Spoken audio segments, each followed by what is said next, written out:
Donc, moi, je me suis déjà présenté, mais comme on était une équipe de 4 pour cette recherche, je vais commencer par vous présenter l'équipe qui était composée du CEREMA, de l'Université Grenoble-Alpes et de l'Institut Paris Région.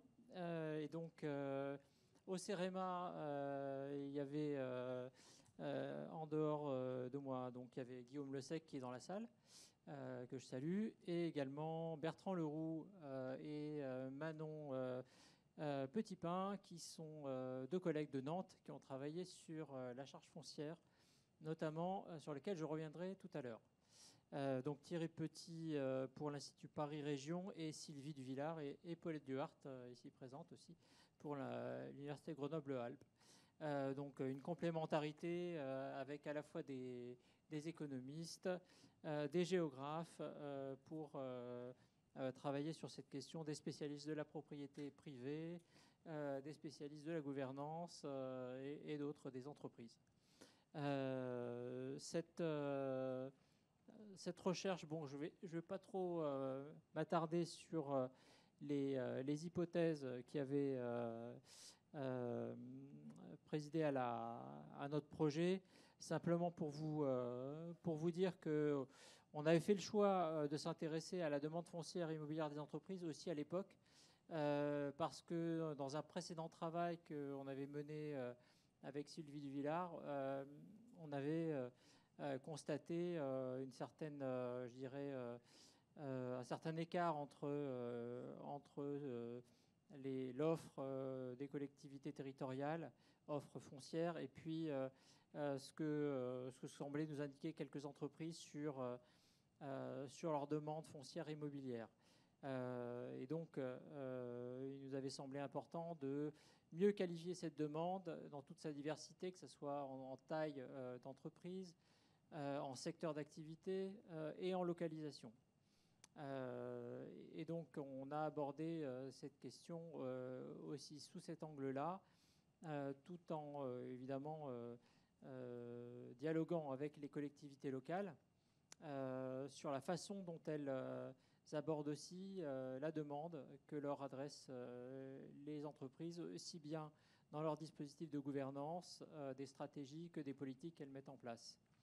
Et puis, bien sûr, pour revenir à la charge foncière, au départ, on était effectivement très focalisé sur l'aspect quantitatif, c'est-à-dire c'est un calcul, hein, c'est assez technique, mais la charge foncière, qu'est-ce que c'est très rapidement? C'est le prix d'achat d'un terrain, plus tous les frais qui permettent de rendre ce terrain constructible pour accueillir une activité, mais aussi du logement. Donc est-ce que ça se réduit à ce simple calcul d'aborder la charge foncière ou est-ce que ça ne va pas plus loin et ça ne procède pas d'un processus de négociation entre plusieurs acteurs que l'on décrira tout à l'heure dans le cours de la présentation de nos résultats. Donc donc on a travaillé sur 3 territoires différents, 2 en Île-de-France, donc Boucle Nord de Seine qui est pas très loin d'ici, un petit peu au nord, représenté ici par Nathalie Castagnier, qui nous avait aussi d'ailleurs accueillis sur leur territoire et nous avait permis aussi de bien prendre conscience de la réalité de ce territoire, de ce que c'est qu'un tissu urbain dense et de la façon dont des entreprises peuvent fonctionner dans ce tissu urbain. Et on voit que c'est assez complexe. Le territoire d'Est Ensemble également, donc de l'autre côté de Paris, avec un territoire qui est limitrophe de Paris, qui va du sud de Montreuil pour aller au nord jusqu'à Bobigny, et qui est un territoire aussi en profond renouvellement sur bon nombre d'aspects, qui nous a permis aussi de prendre conscience des projets de transformation urbaine sur ces territoires.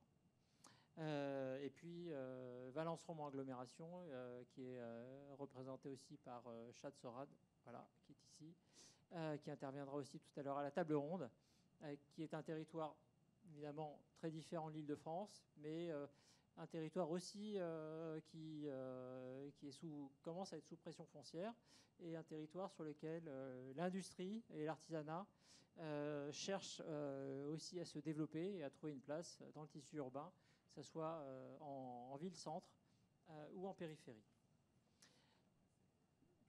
On me dit à ma gauche qu'on n'arrive pas à passer les diapos. Bon, c'est comme ça. Des fois, la technique ne nous suit pas.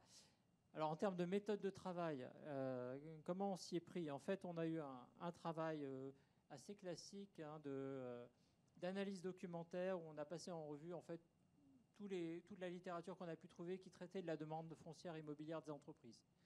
Donc, on a trouvé, et c'était déjà un premier résultat, pas mal de travaux qui faisaient le point là-dessus dans différentes métropoles, à Bordeaux, dans la région Auvergne-Rhône-Alpes, sur Lyon et Saint-Étienne, sur la région Île-de-France également.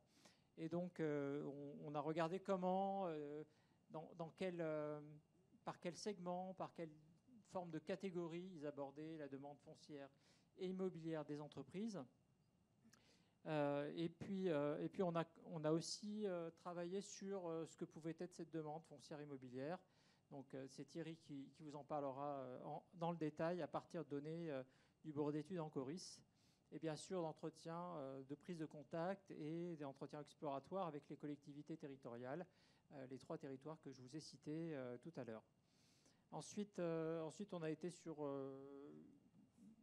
travail d'enquête sur les territoires, en fait, où on a défini différents types de questionnements en fonction de catégories d'acteurs, donc ce qu'on appelle des utilisateurs, ce qu'on appelle des opérateurs qui sont publics ou privés, des investisseurs, et puis les institutions. Donc l'ensemble de la chaîne, en fait, qui rentre en ligne de compte dans ce processus de négociation que décrira tout à l'heure Paulette Duhart. 50 entretiens environ, un peu plus de la majorité avec des entreprises. Et puis ça a été aussi pour nous un moment un peu, on peut dire un peu compliqué et un peu source d'enseignement. C'est qu'il ne suffit pas de vouloir rencontrer des entreprises pour y arriver. Donc on a eu quelques déboires. On a réussi à retomber bon an mal an sur nos pattes, et en fait, par contre, quand on arrivait à rencontrer des entreprises, alors parfois c'était en visio, parfois c'était dans leurs locaux, on avait affaire à des gens qui étaient quand même relativement bavards, très intéressants, et qui ont été une source très riche pour nous d'enseignement.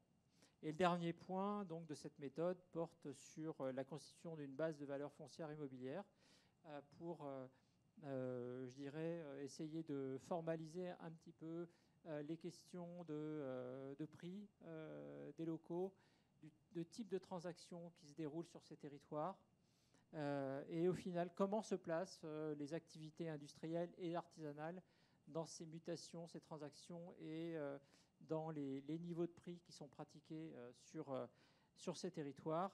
Et puis, comme je le disais tout à l'heure, des visites de sites sur les trois territoires qui ont bien voulu nous ouvrir leurs portes, et que je remercie encore pour cela aujourd'hui.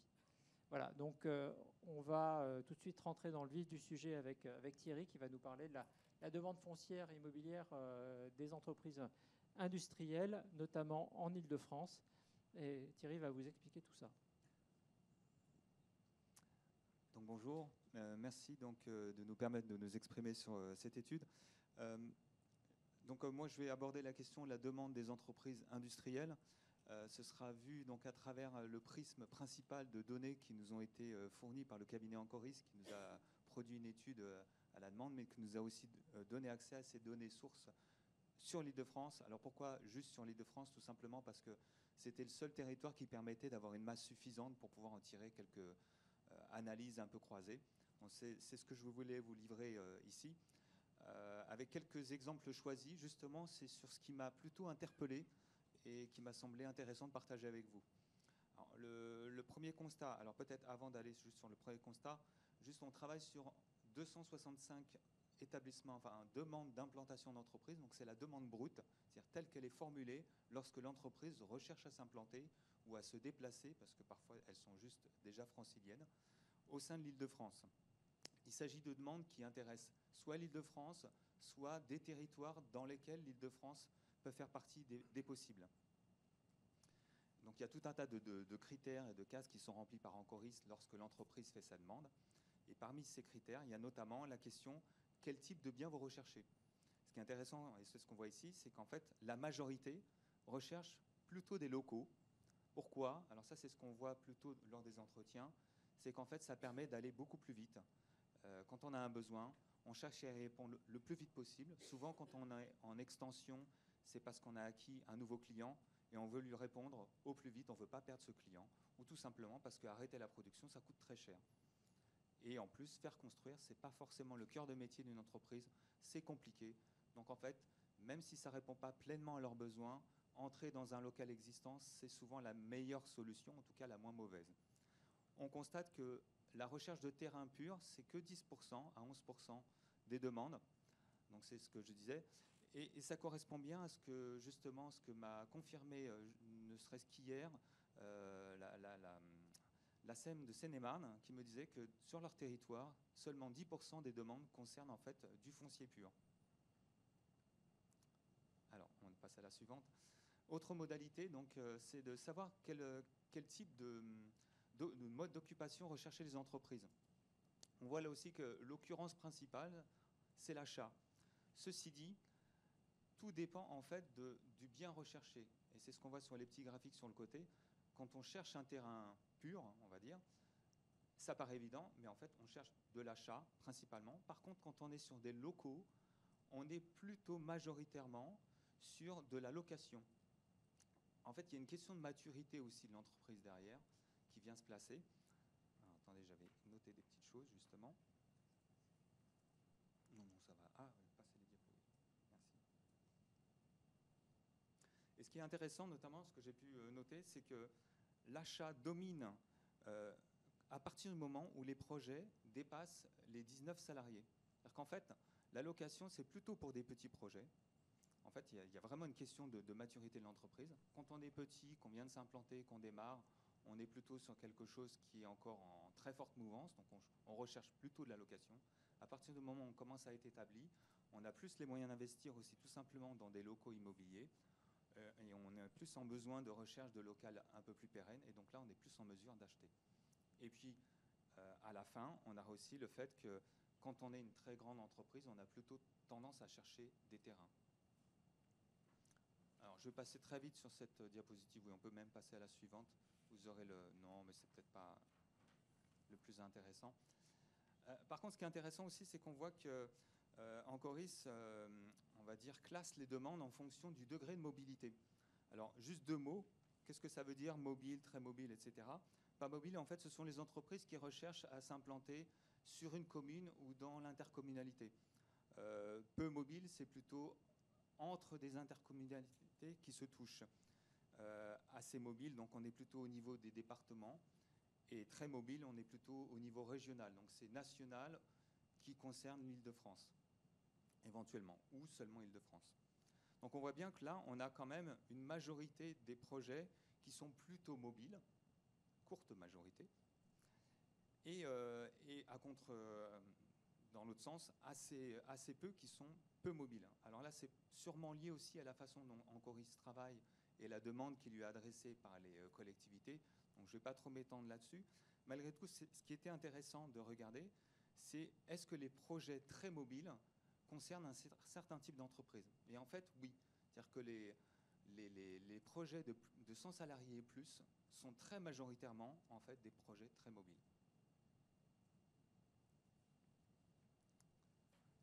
La dernière diapositive nous permet en fait de visualiser ici les demandes. Donc chaque point est une demande d'entreprise. Là, j'ai pris le cas des entreprises qui cherchaient des terrains ou des locaux. Et là, on se focalise uniquement sur les surfaces de terrain qu'ils annoncent au départ comme étant leurs besoins. Qu'est-ce qu'on constate ici?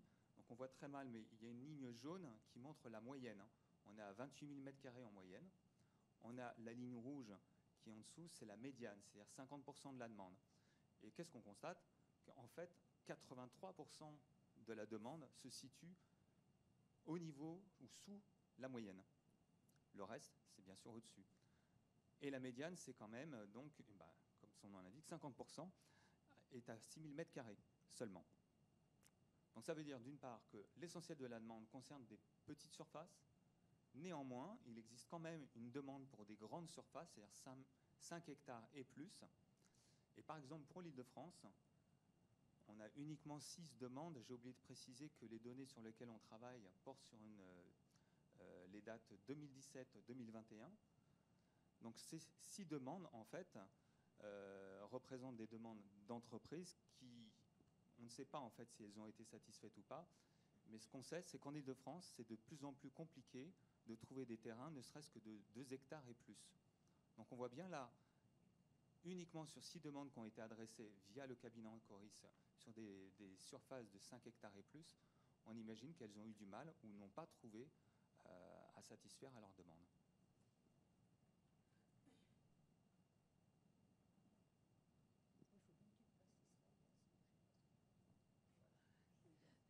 Donc, deuxième élément, l'expression des contraintes.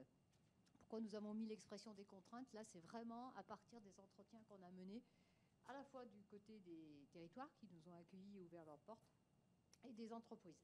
Donc, il faut croiser les deux, mais on a plutôt porté la focale sur les entreprises. Toujours est-il que, de la part, du point de vue d'une entreprise, il y a 2 types de demandes. Les demandes, évidemment, exogènes. Les contraintes, pardon, je suis encore avec toi Thierry, les contraintes exogènes et les contraintes endogènes. Les contraintes exogènes sont évidemment représentées par le cadre institutionnel et normatif, avec ce que nous a été dit sur certains territoires, la loi NOTRe qui a une importance majeure, puisque certains territoires vont jusqu'à expliquer qu'ils considèrent qu'ils ont le monopole sur le foncier, entre parenthèses foncier des zones d'activité, on est bien d'accord. Et de fait, on a des clients qui sont captifs. Derrière cet exemple qui est pris qui a été tiré d'un des territoires, on s'aperçoit que pour les 3 territoires, il y a un vrai volontarisme politique. C'est-à-dire que c'est à l'agenda, la question du foncier économique est à l'agenda dans les territoires, avec des services économiques plus ou moins étoffés, plus ou moins efficaces. Mais en tout cas, c'est extrêmement prégnant. Troisième point, alors c'est très rapide, hein. Quand on parle de contraintes et quand on regarde du côté des territoires, la contrainte est assumée par les territoires. Alors ça va, et après ça peut ouvrir à discussion, mais on va faire très simple, ça va des contraintes qui représentent des contraintes paysagères, architecturales, Hélène l'a dit Pasquine au début, et puis petit à petit, on s'aperçoit, et du côté des territoires et du côté des entreprises, qu'on évoque la question du choix du promoteur, qui n'est pas laissé au choix de l'entreprise, mais qui, de plus en plus, il y a une sorte de petite musique qui se fait entendre de part et d'autre des entretiens, territoires et entreprises, comme quoi le choix du promoteur est de plus en plus imposé par la collectivité territoriale. Alors, vous avez bien compris que pour les entreprises, c'était relativement mal perçu. Donc, vous avez derrière ces contraintes assumées, ces contraintes qui sont jugées abusives parfois par les entreprises, il y a un référentiel qui lui-même, ou des référentiels de l'action publique qui sont eux-mêmes contraignants, avec 3 mots-clés que nous, on a choisis, hein, c'est-à-dire que densification, mixité, verticalité, c'est nous qui avons amené les entreprises sur ces thématiques en particulier. En face de cela, on va dire que ces contraintes institutionnelles et normatives, je ne sais pas si mes collègues sont d'accord, mais on en avait convenu, elles sont finalement rejetées ou acceptées ou assimilées. Mais quand les entreprises travaillent avec nous, enfin ont accepté d'échanger avec nous, il est clair que le poids des contraintes endogènes, c'est normal, c'est le poids des procédés de fabrication qui domine dans les entretiens. Moi, je ne suis pas une technicienne de l'économie, en tout cas de production industrielle, mais le poids des outils de production, ça c'est le premier point. Donc, poids des outils de production ou des machines, eh bien, ça renvoie à la question de la verticalité, on le verra tout à l'heure, et la question du ZAN où il faut peut-être utiliser moins d'espace.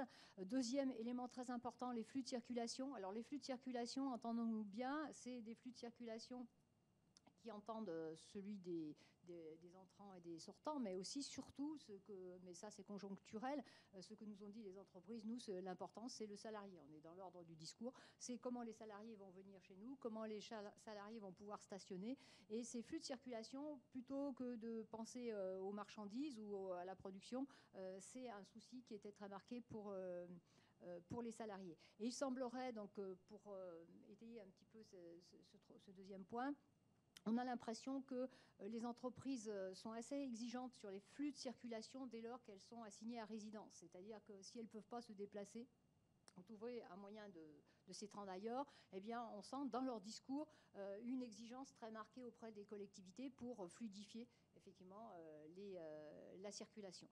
Et puis, sur ces contraintes, on a compris petit à petit qu'il y avait comme ce qu'on peut reprocher à tout propriétaire foncier immobilier, il y a les bons et les mauvais voisins, ce qui nous amène à la question de la mixité. Ça doit être la... Vas-y, Nicolas. Donc ça, c'est bon. Tu peux passer, on saute. Eh ben, je me suis perdue. Voilà. Je me suis perdue en détaillant l'expression des contraintes volontarisme politique. Donc, je viens vous expliquer de la part comment ça peut être traduit de la part des entreprises, c'est-à-dire une exigence forte vis-à-vis des collectivités en ce qui concerne les flux de circulation. Et puis, si on est un peu plus critique et analytique par rapport à ce volontarisme politique, on s'aperçoit au fil des entretiens qu'on a menés avec les collectivités, et on peut le mettre sous forme de questions, tout se passe comme si, finalement, l'intérêt porté nouveau après le logement par les collectivités pour les activités productives s'accompagnait d'un discours extrêmement coercitif, avec l'idée de maîtrise plutôt que d'accompagnement.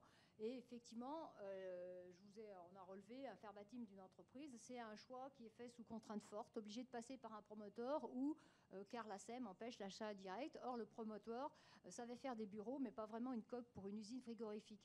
Et là, on a effectivement toute l'ambiguïté du discours et des entreprises et des collectivités, où les attentes sont quand même assez éloignées les unes des autres, dès lors qu'on regarde soit l'un ou l'autre. Nicolas, je pense que tu peux passer. Alors là, le volontarisme, les questions, on a mis sous forme de questions parce que c'est assez délicat, on est dans l'ordre de l'interprétation, c'est notre regard aussi à nous de chercheurs. Lorsqu'on entend les contraintes de part et d'autre, on peut se poser la question si le volontarisme politique ne pousse pas, in fine, à la sélection des entreprises productives qui sont compatibles aussi avec la tranquillité des électeurs, des élus du territoire. Et ça, c'est quelque chose qui nous a surpris dans les entretiens, c'est qu'on a eu l'impression qu'on pouvait aller jusqu'à parler de sélection, une sélection qui pouvait être assumée par les territoires, une sélection qui se faisait en amont, qui pouvait éventuellement évincer les entreprises qui ne correspondaient ni au projet politique, ni au projet d'aménagement de zone. Et est-ce que, la question qu'on se pose, est-ce que c'est désormais un risque qu'accepte de prendre la collectivité ? Point d'interrogation. Deuxième question, c'est la sphère publique versus le monde de l'entreprise. C'est clair, on ne va pas revenir sur ce qu'on avait entendu le 6 novembre. En tout cas, tout le monde n'était pas là, mais on est bien dans deux mondes qui, plus qu'ils ne s'opposent, qui s'inscrivent dans vraiment des temporalités discordantes. Et on peut poser la question par rapport à ces temporalités, c'est la part de responsabilité des entreprises qui reviennent aux entreprises, puisque il y a aussi la question dans les temporalités, c'est que les entreprises, c'est pas leur travail, c'est pas leur job de travailler sur le foncier, de faire des demandes, et donc effectivement, elles sont souvent en incapacité. On l'a vu en discutant aussi avec le collectif sur les startups industrielles, eh bien que la demande n'était pas souvent claire, elle n'était pas souvent pérenne, et quelquefois les entreprises à la fois renoncent à se lancer dans une nouvelle recherche, ou alors changent de projet en cours au fil du temps, ce qui peut effectivement déstabiliser à la fois les collectivités ou même les opérateurs. Nicolas, je ne sais pas qui est-ce qui est pour la suite. Enfin, les entreprises et la mixité. Ça y est, j'y arrive, donc j'ai perdu le fil, mais les entreprises et la mixité, alors c'est vrai qu'on a posé la question sur la mixité, donc pour faire simple et pour faire rapide, quand on parle de mixité, les entreprises nous répondent qu'à la mixité dite imposée, eh bien, ils préfèrent une mixité choisie. une mixité choisie. Et là, on peut reprendre un verbatim, c'est-à-dire que la tolérance de l'entreprise pour avoir bon ou mauvais voisin, eh bien, c'est effectivement la pollution et le profil de l'entreprise. Pas de carrière, pas d'entreprise agroalimentaire avec des fumées qui peuvent être polluantes. Donc, on peut se permettre d'aller jusqu'à dire que finalement, le phénomène NIMBY atteint aussi les entreprises. On n'est pas prêt à s'installer auprès de n'importe qui. Et de fait, on préfère les zones d'activité économique avec une mixité, une proximité choisie et des services et une synergie qui peut effectivement exister. Enfin, on les mettra où les usines demain? Alors, donc, ça pose la question de la densité, cette fois, avec l'interrogation sur la verticalité. Donc, on a travaillé sur la verticalité, on a posé la question, et on s'aperçoit que la verticalité, bon, effectivement, elle n'est pas inscrite dans le paysage industriel français aujourd'hui. Donc, on a visité Mosinor avec beaucoup d'intérêt, pour ceux qui connaissent. Mais c'est beaucoup plus nuancé que cela, parce que... alors, d'une part, les entreprises, si tant qu'elles possèdent des réserves foncières, il ne faut pas rêver, la verticalité, elles vont peut-être y aller à reculons, c'est une chose. Mais pas que. Lorsqu'on échange avec les entreprises sur cette question, on s'aperçoit qu'il y en a quand même quelques-unes qui réfléchissent. Alors, soit parce qu'elles disent, bon, de toute façon, nous, la verticalité, on l'a fait déjà. Au rez-de-chaussée, on a nos machines, puis à l'étage, on a nos bureaux. D'accord ? Et puis, deuxième chose, il y en a certains qui disent qu'effectivement, ça se fait à l'étranger, pour les mêmes types de process industriels, pourquoi pas en France? Donc, ils ne sont pas complètement étrangers à cette question. Et puis, il y en a d'autres qui nous disent, bah oui, la verticalité, il va falloir qu'on y pense. Si on veut rester sur site, il va falloir peut-être qu'on se tasse un peu plus. Et puis, dans un ensemble concurrentiel pour le foncier, eh bien, ça peut peut-être être un élément qui fait la différence avec nos concurrents. Point suivant. Nicolas, c'est bon, j'ai fini. Alors, quel enseignement tirer? Excuse-moi, je dois plus rien voir. Alors, ce qu'on peut, nous, à l'heure d'aujourd'hui, en dire, c'est que les contraintes exprimées donnent à voir, premièrement, des collectivités qui tentent de créer vraiment des boucliers, alors qui sont limitées, dont l'efficacité est limitée dans le temps et dans l'espace. Alors, en raison, d'une part, c'est vrai, des mutations urbaines qui ont lieu et qui sont largement entamées dans le Grand Paris, et d'autre part, la focalisation sur quelques espaces préservés grâce à des logiques extrêmement proactives de la part des EPCI et que l'on peut qualifier aussi de défensives, y compris si on met aussi les opérateurs publics et privés dedans. Et puis, deuxième point, l'émergence de nouvelles offres, c'est vrai, nouvelles offres de la part des collectivités qui sont parfois en décalage fort avec la demande des entreprises. Et deuxièmement, qui nécessitent souvent la recherche d'opérateurs capables de répondre aux exigences de la collectivité. J'ai autre chose à dire, moi, Nicolas? Et non, je passe alors, pour faire le lien avec ma collègue, effectivement, on est passé de la demande à l'expression de cette demande avec une focale sur les contraintes, mais on s'aperçoit que la rencontre entre les deux se fait dans des espaces informels, des espaces de négociation, des scènes de négociation que Paulette va vous présenter. Merci. Merci. Merci Sylvie pour cette transition.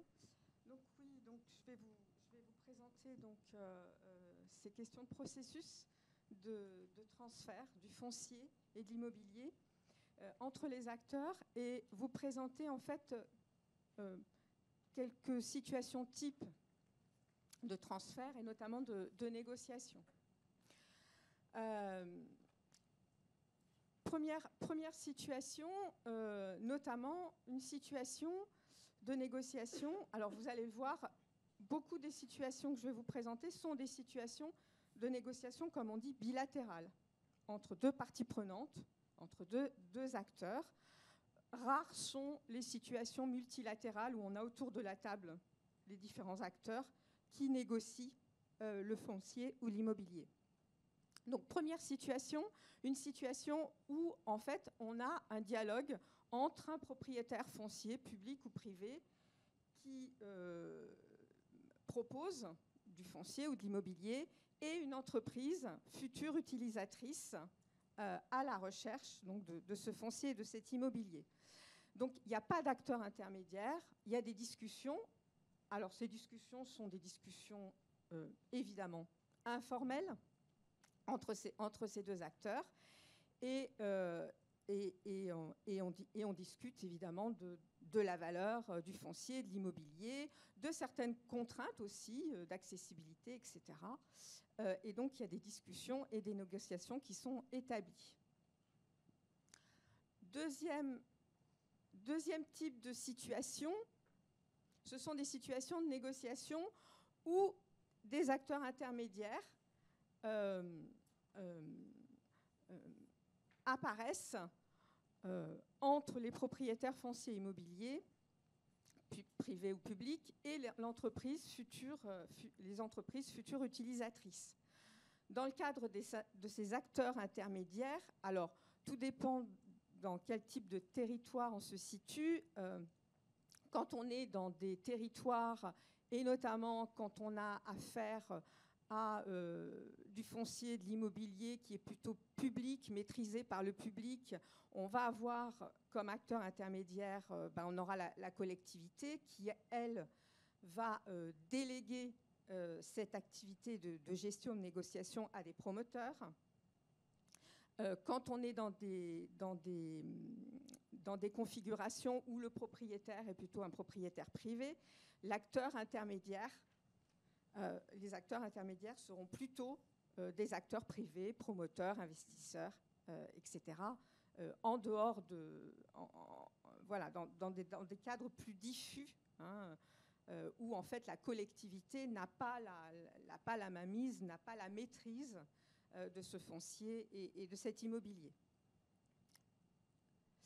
Là, autre petit schéma, c'était pour vous présenter, pour vous montrer que si on focalise sur cette catégorie d'acteurs intermédiaires, on peut avoir une démultiplication des moments de négociation et on peut avoir des négociations entre la collectivité, le promoteur et l'investisseur, ou inversement, l'investisseur et le promoteur. Et donc, à chaque fois, des discussions, des échanges sur le type de contraintes que doit respecter l'entreprise future utilisatrice.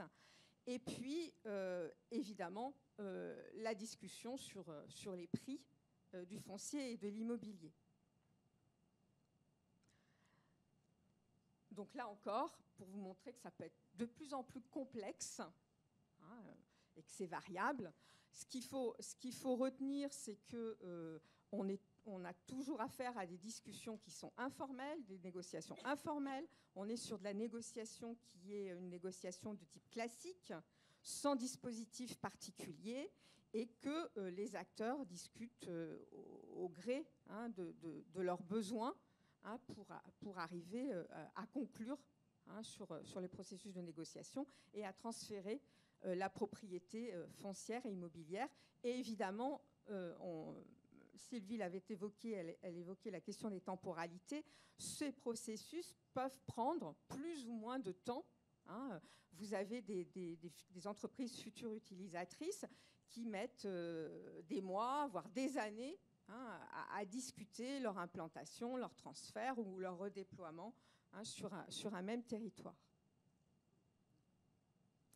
Et puis, pour conclure sur ces questions de négociation, conclure sur le fait que les situations, et notamment les situations où on a des acteurs intermédiaires, et où on a une démultiplication des acteurs intermédiaires, fait qu'on a en fait de plus en plus une déconnexion entre l'offre et la demande foncière et immobilière des activités productives.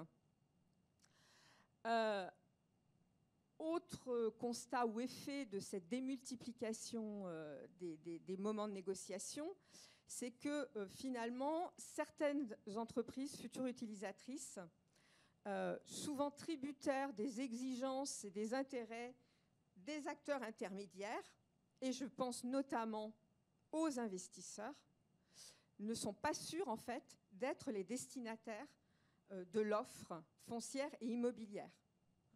On a des situations où les investisseurs investissent, hein, disent au départ investir, hein, pour de l'immobilier ou du foncier d'entreprise, et au final, la destination de ce foncier, de cet immobilier, est transformée. Autre point, c'est le fait que, alors là, du côté de la puissance publique, notamment dans les secteurs qu'elle cherche à maîtriser, il y a de plus en plus une délégation du foncier et de l'immobilier auprès d'autres acteurs, et notamment des acteurs privés, comme les promoteurs, hein, les commercialisateurs. Et puis, dernier point, eh ben, c'est une tendance, en fait, à la financiarisation progressive du foncier et de l'immobilier productif, notamment avec l'émergence d'acteurs intermédiaires comme les investisseurs. Merci Paulette pour cette description, cette analyse de la chaîne de production de l'immobilier productif donc, et des négociations qui se déroulent tout au long en fonction des catégories d'acteurs, qui peut être assez complexe, effectivement. Et donc, pour terminer sur la charge foncière, en fait, nous, ce qui nous a... Enfin, moi, en tout cas, ce qui m'a personnellement étonné, c'est que finalement, la charge foncière, n'est pas le problème numéro un pour les entreprises, en tout cas celles qui se développent. C'est-à-dire qu'elles sont prêtes à payer assez cher en fait pour garder une situation, une localisation dont elles tirent des avantages qu'on peut résumer comme des avantages liés à la centralité urbaine en fait, hein, en termes de flux, d'accessibilité, de volume de main-d'œuvre qualifiée à proximité.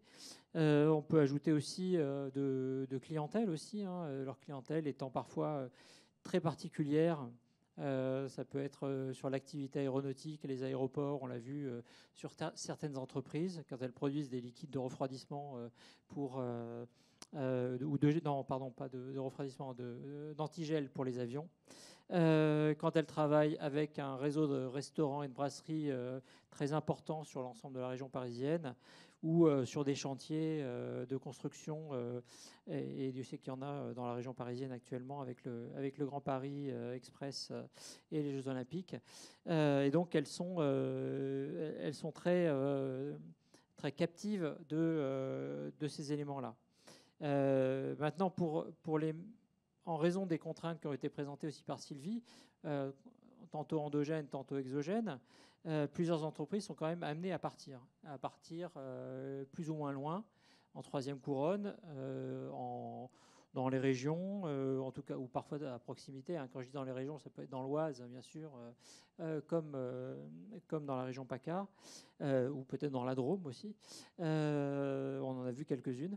En tout cas, elles sont parfois, elles se retrouvent dans une situation où pour elles, il vaut mieux partir. Les avantages du départ sont supérieurs aux coûts qu'elles doivent supporter en restant, en partant. Et donc, dans ce bilan, sorte de bilan coût-avantage, elles sont amenées à s'éloigner. Je vais passer assez vite sur la méthode. On a travaillé sur des données 2010-2021 pour avoir un recul suffisamment important dans le traitement des données de transactions liées à ces activités.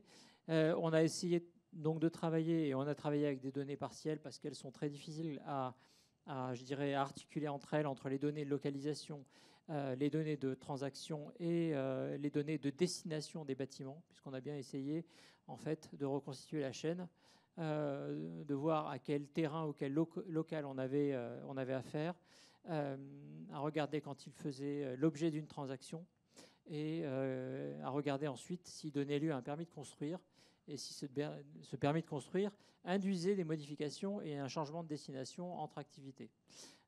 Donc en croisant tous ces éléments-là, on arrive quand même à quelques données que je vous présente rapidement. Alors sur Valence, Romans, agglomération, en fait, quand on s'intéresse aux ventes de terrain à bâtir, toute activité confondue, là on est sur les ventes de terrain uniquement, on voit, en tout cas vous le voyez en orange, la part que représente la collectivité et les opérateurs publics dans la vente de ces terrains à bâtir est, on va dire, majoritaire. Hein. Donc on voit que sur cet élément-là, la puissance publique en zone d'activité économique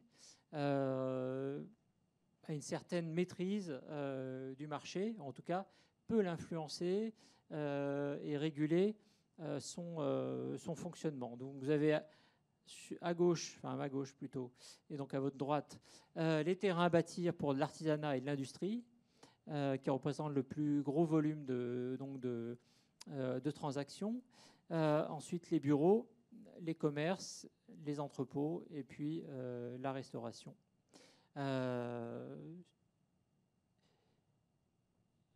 Toujours sur Valence Romand Agglomération, alors sur la notion de charge foncière, on a appelé ça la chaîne alimentaire des prix du foncier économique. Pourquoi? C'est un copyright que je dois à un collègue du CEREMA, mais toujours est-il que dans cette chaîne alimentaire, en fait, on voit que les valeurs foncières, la charge foncière, en tout cas, est la plus importante sur les bureaux, mais ça ne vous surprendra pas. Ensuite, on trouve, et là c'est plus, je dirais, un peu plus surprenant en zone d'activité, c'est sur l'artisanat et l'industrie, qui a des niveaux de charge foncière légèrement supérieurs à ceux du commerce. Alors sur la question du commerce, pourquoi ces niveaux sont plus faibles? Simplement parce que les terrains destinés à accueillir du commerce de détail en zone d'activité économique sont peut-être moins valorisés que des terrains qui seraient situés dans une zone commerciale de périphérie et donc sans doute des niveaux de charge foncière inférieurs. Et donc logiquement on devrait avoir le bureau, le commerce, l'industrie, puis les entrepôts en quelque sorte, qui constituent un petit peu la chaîne alimentaire où ceux qui sont prêts à supporter le plus haut niveau de charge foncière en fait ont toutes les chances de prendre le terrain à la place des autres. Ce qui peut être ensuite un problème pour des industries, de l'artisanat pour se développer en zone d'activité économique quand les charges foncières sont à un niveau trop important.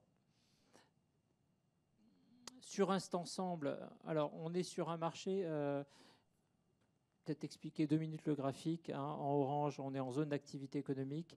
En bleu, on est hors zone d'activité économique. Donc hors zone d'activité économique, le bureau est dominant.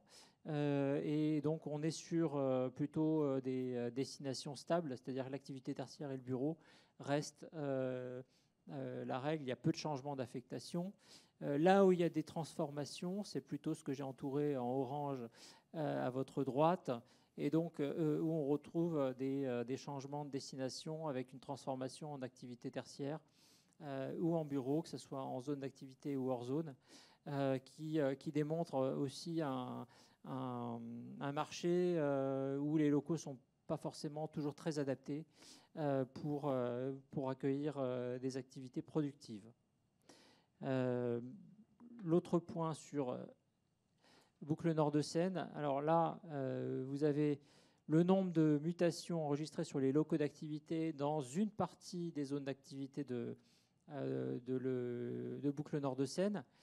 Mais tout de suite, ce qui est frappant, c'est qu'on a un très faible nombre de transactions qui s'effectuent. Hein, je crois qu'il y en avait 115 qu'on a pu répertorier et qui sont essentiellement alors, le fait d'entrepôts et de bureaux principalement, et pour une part assez minoritaire d'artisanat et d'industrie ou de commerce. Et les entrepôts, évidemment, représentent une large part parce qu'on avait aussi dans ce périmètre le port de Gennevilliers.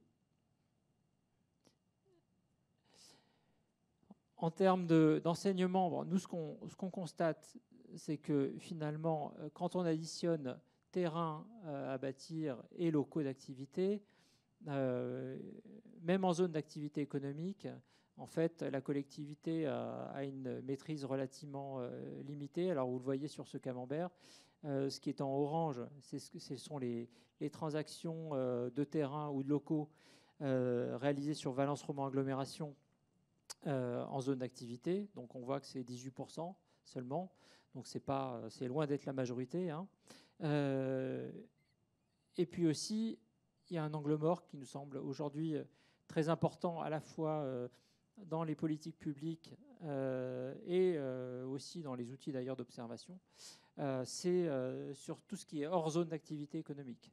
Parce que de fait de leurs compétences, les collectivités, je dirais, sont très focalisées sur ce qui se passe en zone, dans ces zones-là, mais ça ne résume pas tout ce qui se passe en termes de transactions et ce qui est, je dirais, en fait un marché aux mains des opérateurs privés et largement dominé par les activités tertiaires.